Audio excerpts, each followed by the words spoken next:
আসসালামু আলাইকুম প্রিয় বন্ধুরা। আজকে আপনাদের সামনে যে ভিডিওটি নিয়ে আসলাম, কি বলবো আর আসলে আমরা যারা দূরপাল্লার গাড়ির জার্নি করি, বিশেষ করে উত্তরবঙ্গের যারা আছি, ঢাকা-রংপুর মহাসড়কের, তাদেরকে হোটেল বিরতির সময় যে হোটেলগুলোতে আ নাস্তা করার জন্য নামায়া দেওয়া হয়, আসলে কি বলবো আর এইসব হোটেলে এই যে দেখতেছেন এরা নাস্তা খাচ্ছে কিন্তু দাঁড়ায়, দাঁড়ায় খাচ্ছে ভাই।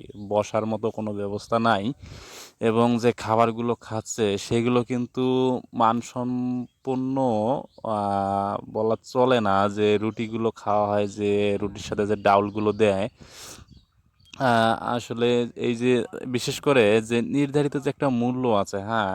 সে মূল্যটিও কিন্তু নেওয়া হয় না। যে রুটিগুলো আপনার ৳১০, হ্যাঁ, সেটি নেয় ৳২০। আর ডাউল ৳২০ র ডাউল দেখা যাচ্ছে যে ৳৪০ নিচ্ছে।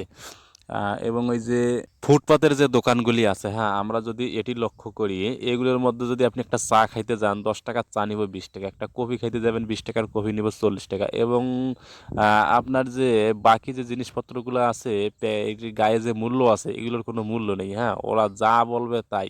ওরা যদি ৳২০ র জিনিস ৳25 বলে, তাহলে আপনাকে ৳25 দিয়েই নিতে হবে। আ আমার মনে হয় যে এটি প্রশাসনের দৃষ্টিভঙ্গিতে নেওয়া উচিত। এবং বন্ধুরা, আপনারাও ভিডিওটি শেয়ার করে দিন যেন সবাই এই সিন্ডিকেটের হ্যারাসমেন্ট থেকে সচেতন হয়।